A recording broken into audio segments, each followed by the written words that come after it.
sebenarnya komunitas kita ini itu di bawah jaringan global namanya IUCN. Nah, kepanjangannya International Union for Conservation and Nature. Namanya aja dia liar ya. Sebenarnya dia habitat alaminya di alam.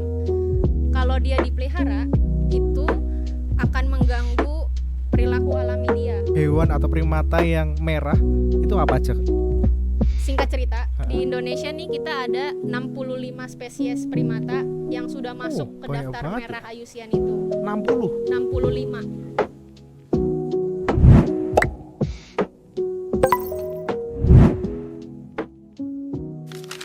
Oke, tadi kan udah kayak semacam mengumpulkan data-data spesies dan mengklasifikasikan ke merah sampai ke yang ya bisa dibilang Hijau. aman gitu ya, hijau ya. Betul. Nah, selain itu kegiatan dari Kak Celia di IUCN ini apa, Cak? Nah, ini yang menarik sebenarnya sih, Kak. Apa Jadi masuk ke program utama kita juga Iya, ya. boleh. Jadi sebenarnya yang status-status konservasi tadi ini itu levelnya masih global. Maksudnya apa levelnya global? Misalkan kayak orangutan. Dia kan persebarannya nggak cuman di Kalimantan, Iya. orangutan Kalimantan, tapi dia juga di satu pulau Borneo, masuk ke Sabah, Sarawak. Oke. Nah, jadi ketika ngelakuin kajian status konservasinya ini, itu kita juga nyari informasi dan ngitung jumlah populasi yang ada di Malaysia, yang ada di Sabah, Sarawak ini. Jadi statusnya adalah kompilasi informasi si orangutan di Kalimantan, Sabah, Sarawak. Tapi sebenarnya yang paling penting adalah status konservasi di level nasional. Nah, kalau dia di Indonesia aja gimana? Kalau dia di Kalimantan aja gimana? Itu sebenarnya satu gap yang bisa dibilang sangat besar di Indonesia. Dan ini yang lagi sama-sama kita bangun, karena ini juga masuk ke salah satu target pemerintah sih untuk Global Biodiversity Framework. Nah, kita lagi sama-sama bangun gimana caranya bisa ngelakuin kajian status konservasi itu di tingkat nasional. Nah, kebetulan kemarin dari kami IDSSG itu mulai menginisiasi, kita yang pertama udah melakukan workshop atau lokakarya bersama pemerintah, Kementerian Kehutanan, yang sebelumnya Kementerian Kehutanan dan Lingkungan Hidup. Nah, itu kita ngelakuin workshop, kita mau ngelakuin metode apa nih? Apakah misalkan mau adopsi yang metode IUCN global, daftar merah global, apa kita mau ada nambahin kriteria lagi, pertimbangan lain. Nah, itu kemarin dari hasilnya kita akan ngikutin metode global, cuman kita skopnya aja kita kurangin jadi ke Indonesia aja. Terus selain itu kemarin kita udah nyusun timelinenya juga bersama pemerintah. Jadi kita rencana Indonesia akan punya daftar merah IUCN nasional ini itu launchingnya di tahun 2030, Kak. Jadi ini proses yang sangat panjang banget karena spesies kita juga banyak tadi. Dan kemarin kita udah mulai untuk kelompok primata. Nah, itu kemarin kita mulainya untuk genus Makaka, ada 11 spesies di Indonesia. Baru banget bulan November 2024 lalu kita lakuin kajiannya. Jadi itu ngumpulin para peneliti, akademisi, terus unit-unit Kementerian Kehutanan juga dari para BKSDA. Itu kita undang sama-sama kita ngelakuin kajian di Bogor. Oke. Gitu. Tadi ada yang disebut Sabah dan Sarawak ya. Ya, Nah, betul. itu Kak Sel tanyanya ke IUCN cabang sana atau seperti apa, Kak? Oh, jadi kalau yang status global kemarin itu yang melakukan IUCN Primate Specialist Group yang tadi aku cerita di awal. Nah, Primate Specialist Group ini betul dia ngontak NGO-NGO, ngontak orang-orang NGO di sana. Jadi memang harus kolaborasi sih, karena memang butuh data dari semua negara di mana persebaran satwa itu ada. Nah, makanya di Indonesia nih kita juga banyak sebenarnya datanya, Kak. Cuman ya itu belum tercompile dan terpencar. Oke, kalau ngomongin kolaborasi artinya perlu dukungan atau peran komunitas lokal kali ya. Betul. Nah, itu peran komunitas lokal di Indonesia seperti apa, Kak? Nah, sebenarnya komunitas lokal nih di Indonesia banyak banget. Kayak misalkan di Natuna kita tuh ada satu spesies namanya Presbytis natunae, lutung. Itu endemik di sana. Jadi kita nggak bisa nemuin spesies lutung ini di wilayah lain. Nah, di wilayah Presbytis natunae ini ada satu NGO atau komunitas lokal lah kita bilangnya, namanya Kekah Natuna. Kekah Natuna. Apa Nah, itu? jadi Kekah Natuna ini mereka sebenarnya ngelakuin pengamatan untuk si satuannya Presbytis Natuna melalui mereka ngajarin anak-anak di sekitar sana, anak-anak SD. Jadi diajarin gimana caranya make binokuler atau teropong. Itu buat pengamatan, terus diajarin karakteristiknya, diajarin pencatatan datanya. Jadi kalau menurutku pribadi peran komunitas lokal penting banget sih, karena mereka kan yang tinggal di sekitar habitat satuannya ya, yang dekat dengan primata itu sendiri. Nah mereka bisa banget tuh ngebantu lewat pengamatan itu. Dan sekarang udah pernah dengar belum Kak? Ada istilah namanya citizen science. Citizen science. Gerakan sains warga. Oh, karena mereka yang paling dekat dengan habitatnya gitu dan tahu perilakunya. Betul, dan nggak cuman mereka yang dekat dengan habitatnya. Jadi sebenarnya semua orang bisa semua ngelakuin. Orang bisa. Namanya citizen science atau gerakan sains warga. Nah ini lagi berkembang banget di Indonesia Kak. Jadi orang-orang dimanapun, misalkan kita lagi jalan-jalan nih ke misalkan katakanlah Taman Nasional Gunung Halimun Salak, kita ketemu nih sama satwa owa Jawa, kita bisa tandain pakai HP kita lewat satu platform namanya iNaturalis. Jadi kita bisa foto, tandain, nah akhirnya nanti muncullah di platform ini misalnya Celia pernah kesini ketemu owa Jawa di titik mana, ada berapa, ada fotonya.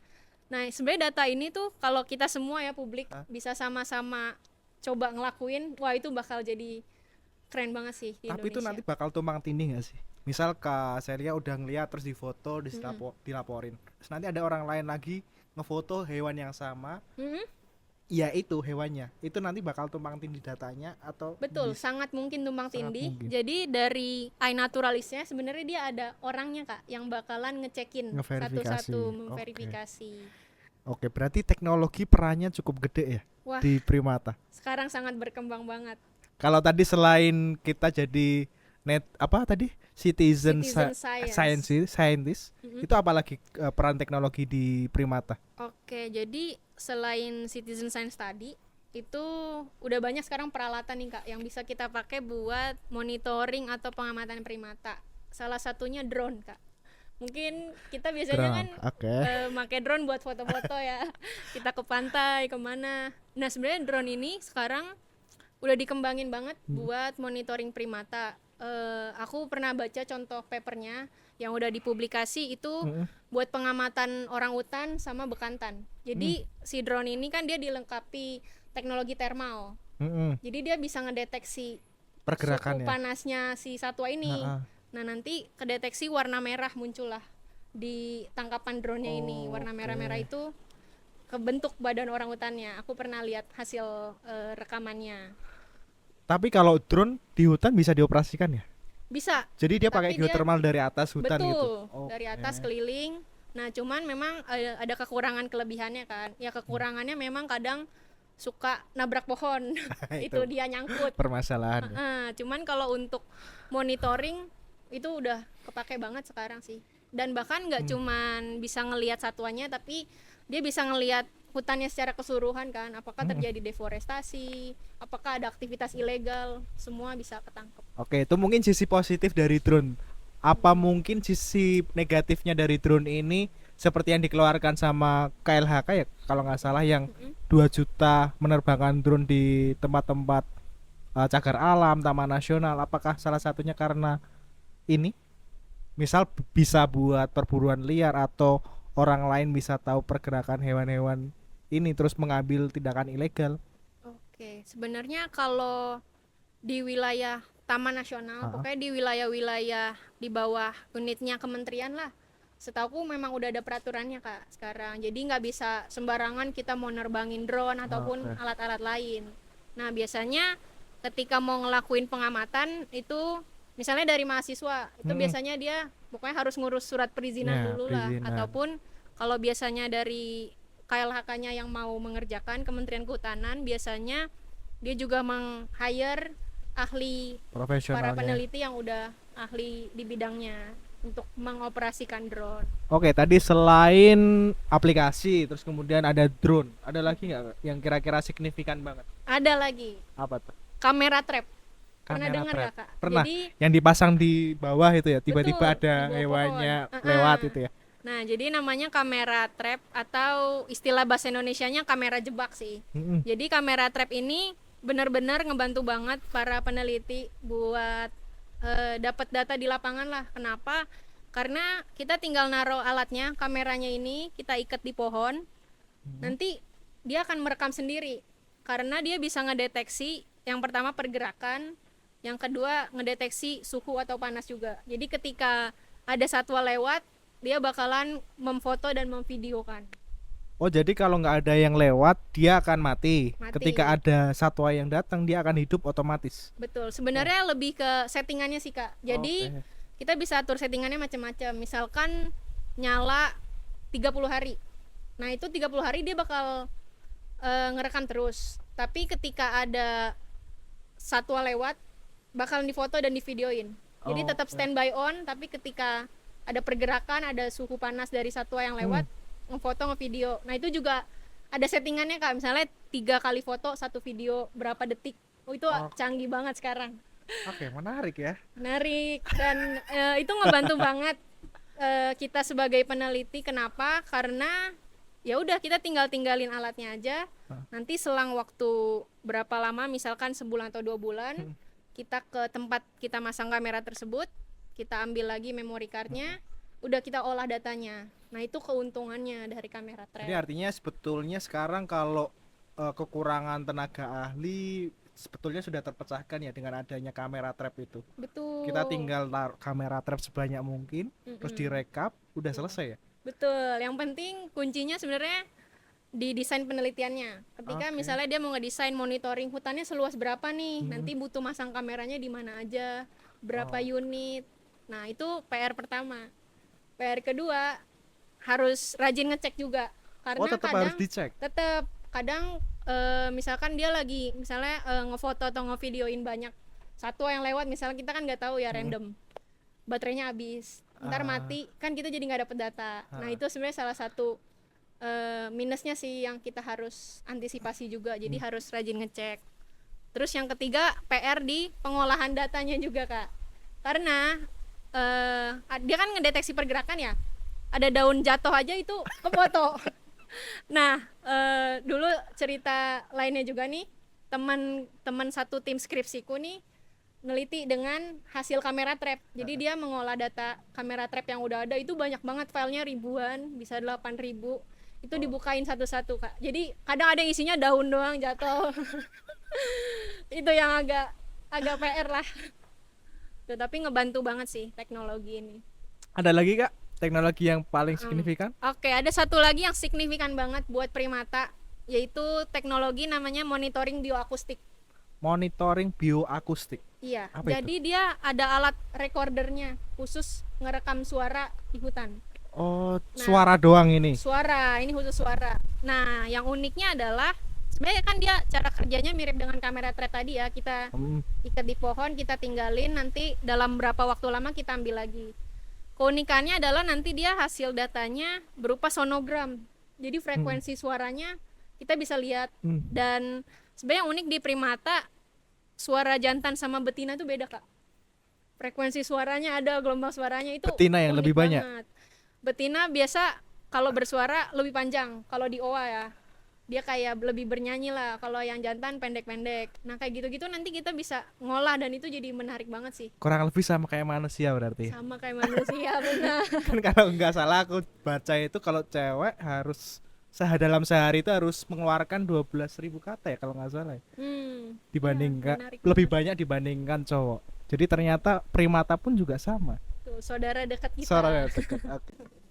Oke, tadi kan disebutkan beberapa teknologi yang signifikan di khususnya dalam konservasi primata. Nah, itu bisa juga disalahgunakan nggak sih sama orang-orang yang tidak bertanggung jawab, misalnya untuk perburuan ilegal, untuk orang jadi tahu lokasi-lokasi primata. Betul. Pernah ditemukan gitu nggak? Itu ada kemungkinan. Makanya sekarang biasanya setiap perusahaan NGO yang masang kamera trap, ini datanya nggak boleh dipublish begitu aja. Jadi biasanya data kamera trap memang agak bisa dibilang sensitif, atau harusnya di-keep oleh perusahaan atau NGO itu sendiri. Nah, jadi memang tujuannya itu untuk hindarin kemungkinan si pemburu tahu lokasinya, tahu titiknya. Karena dari hasil kamera trap Itu tuh ada jamnya, ada koordinatnya persis. Jadi sensitif banget datanya. Nah biasa memang nggak dipublish secara langsung. Ataupun kalau misalkan dari beberapa NGO yang nge-publish misalnya kayak ke Instagram nih, ini hasil tangkapan kamera trap, ada satwa liar yang lewat, itu biasanya udah sembunyikan koordinat dan data informasi lainnya. Nah sebenarnya satu keunikan lagi dari kamera trap ini, bahkan dia bisa ngasih tahu kita ketika ada aktivitas ilegal dong. Jadi kadang tuh masyarakat lokal yang misalnya masih ngelakuin perburuan atau penebangan, dia ketangkap di kamera itu aktivitasnya, dia nggak tahu ini alat apa. Jadi itu ada juga ceritanya, pernah beberapa kali Kalau aktivitas kamera ilegal tertangkap. trap itu dia ngefoto, ngevideo, kekirim ke data di pusat server gitu, atau tertangkap di memori itu? Dia setauku di memory cardnya langsung Kak. Jadi biasanya ketika kita ngelakuin pengecekan, kita sekalian ganti memori. Nah datanya dari memori ini baru kita pindah ke laptop. Tapi setauku ada beberapa perusahaan yang lagi ngembangin supaya bisa main satu data server. Nah cuman itu kayaknya masih agak Mahal sulit dan mahal, betul. Soalnya kalau kartu memori, kalau dalam bayanganku itu bisa juga nanti diambil orang dong. Betul. Kalau sampai ketahuan, oh ternyata ada kamera trap di sini, daripada ketahuan mending saya ambil sekalian nih. Bahkan pernah nggak cuman memory cardnya yang diambil, tapi satu kameranya diambil Kak. Itu sangat mungkin terjadi. Jadi pas ngecek lagi, loh kameranya udah hilang. Itu ada plus minusnya sih memang. Oke, tadi kita sudah cerita banyak hal tentang teknologi. Mungkin sekarang kita balik lagi ke primata. Hal-hal unik atau fakta unik dari para primata, kira-kira apa aja? Oke, fakta unik mungkin aku mau nge-highlight satu satwa yang tadi boleh. aku udah sebut di awal sebenarnya, karena aku meneliti satwa ini juga dulu untuk skripsi Kak. Jadi satu primata yang unik di Indonesia menurutku itu satwa primata yang bernama owa. Tulisannya OWA, atau bahasa Inggrisnya kita biasa sebutnya gibbon. Nah di Indonesia kita nih punya 9 spesies owa Kak, termasuk 9. yang tertinggi di Asia Tenggara. Total ada berapa spesies? Total sekitar 20. 9-nya ada di Indonesia. 9-nya ada di Indonesia. Nah, kenapa aku bilang owa unik? Karena dia bisa bernyanyi atau melakukan nyanyian di pagi hari. Itu kita nyebutnya, ada istilahnya, namanya morning call. Morning call. Bisa meragain nggak suaranya? Oke, boleh kita coba ya. Biasanya setauku kayak gini.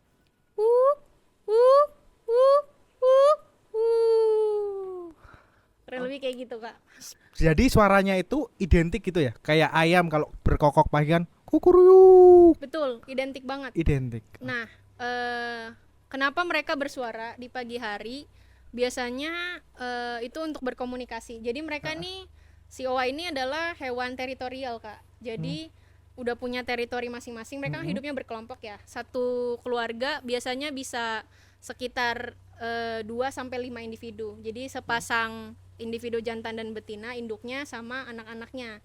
Nah, karena mereka teritorial, biasa mereka pagi ini ketika bangun mereka melakukan nyanyian atau kita nyebutnya vokalisasi. Itu buat nandain ini teritori gue loh di sini, ini teritori lo, kayak gitu. Itu bisa pertama itu, kedua untuk menarik pasangan biasanya. Itu buat, ada istilahnya apa? Sama morning call juga, morning tapi call untuk juga menarik pasangan dia tujuannya. Jadi biasa untuk owa yang belum punya pasangan, mereka saingan lah tuh bersuara. Ada juga mereka yang bersuara untuk memperkuat ikatan antar si sepasang jantan sama betina. Jadi dengan mereka ngelakuin vokalisasi ini, mereka merasa hubungan mereka semakin kuat lah. Namanya pair bonding kalau di primata. Betul. Itu suaranya sama kayak morning call atau macem-macem? Macem-macem. Biasanya bahkan di setiap spesies owa itu juga beda-beda lagi suaranya. Soalnya aku udah pernah dengar suara beberapa jenis spesies owa. Kayak owa Jawa itu beda. Terus owa Kalimantan lebih panjang lagi suaranya. Terus ada juga namanya siamang, dia masih satu keluarga sama owa. Dia nih punya semacam kantong di tenggorokannya, bisa mengembang mengempis. Itu dia lebih keras lagi suaranya, bisa sampai 2 km Kak. Oke, tadi ada morning call. Ada lagi jenis suara yang dia hasilkan untuk apa biasanya? Oke, ada lagi selain morning call, itu namanya alarm call, Kak. Oke. Jadi kenapa namanya alarm? Karena biasanya primata ini kan kalau di siang hari, untuk primata-primata yang diurnal ya, yang aktif di siang hari, mereka kan nyari makan nih, menjelajahi hutan. Nah, kadang ketemulah nggak sengaja sama predatornya, misalnya ketemu sama harimau atau macan. Itu dia langsung ngeluarin suara namanya alarm call tadi untuk memperingatkan teman-teman kelompoknya, oh ada predator di sini. Itu suaranya juga beda. Beda lagi, lebih singkat biasanya kalau alarm call. Yang agak lama durasinya itu morning call Morning tadi. call. Oke. Unik banget kan? Oke, selain mengeluarkan nyanyian, ada lagi fakta unik dari Oa? Ada fakta unik Owa, dia itu lengannya lebih panjang dari kakinya. Jadi dia kalau bergerak itu kebanyakan menggunakan lengannya. Kita nyebutnya istilahnya brakiasi. Brakiasi. Brakiasi. Jadi dia lompat dari satu pohon ke pohon lain, mostly pakai tangan sebagian besar pergerakannya. Dan hidupnya dia pasti di atas Di ya. atas. Nama istilahnya arboreal, Kak, kalau kita Arboreal. bilangnya. Oke. Itu kalau Oa, kalau yang primata lain ada lagi yang fakta Primata unik? lain yang unik mungkin tarsius menurutku ya. Karena tarsius ini dia termasuk primata nokturnal. Jadi nokturnal ini dia aktifnya di malam hari. Malam hari. Ketika pagi, siang sampai sore hari dia tidur, kemudian aktif lagi di malam hari, dan dia kan matanya cukup besar ya. Jadi dia keunikannya selain mata dia yang besar dan aktif di malam hari, dia juga bisa memutar kepalanya 180 derajat? 180 derajat. Wow. Itu unik banget, satu-satunya primata yang bisa melakukan itu. Itu biasanya dia memutar kepala sampai 180 derajat karena ada predator atau Biasanya untuk perilaku dia, sikap menjaga dari predator, sikap awas lah istilahnya, atau biasanya mengamati kondisi sekitar sih. Oke, tadi kita udah cerita panjang lebar. Mungkin terakhir dari Kasel, harapan ke depan untuk kehidupan primata di Indonesia itu seperti apa? Atau mungkin pesan-pesan untuk teman-teman sekalian yang mungkin nonton kita kali ini? Oke, kalau harapanku kita semua di sini bisa sama-sama menjaga dan melestarikan primata. Gimana caranya? Sebenarnya kita semua bisa melakukannya. Paling simple, paling minim dengan cara kita melakukan edukasi. Pertama, yang pasti kita ngedukasi diri kita sendiri. Mungkin kita bisa kenalin setiap jenis primata di Indonesia. Karena sebenarnya aku dan teman-teman di Idea Saging melihat satu gap juga sebenarnya di Indonesia nih. Kita sebagian besar orang Indonesia lah mungkin taunya lebih ke orangutan. Padahal primata kita banyak banget, yang tadi ada 65 spesies itu. Harapannya kita bisa mengedukasi diri kita, setelah itu kita juga bisa mengedukasi orang lain. Paling simple ya generasi muda kita sekarang lah ya, mainnya kan Instagram. Nah itu kita bisa banget pakai platform Instagram buat menyebarluaskan pengetahuan tentang primata Indonesia. Oke, ada satu kata atau satu kalimat penutup? Satu kalimat penutup, harapanku primata bisa tetap lestari dan jangan pernah pelihara satwa liar dan primata. Oke, terima kasih banyak Kasel atas cerita banyak yang luar biasa. Ini tentu jadi masukan buat kita bersama. Ada banyak hal baru yang bagi pribadiku sendiri jadi lebih tahu, dan mungkin teman-teman di sini juga pasti baru pertama kali mendengarkan istilah-istilah baru atau fakta-fakta unik baru. Oke, terima kasih banyak Kasel atas waktunya. Terima kasih banyak teman-teman. Sampai jumpa di episode berikutnya.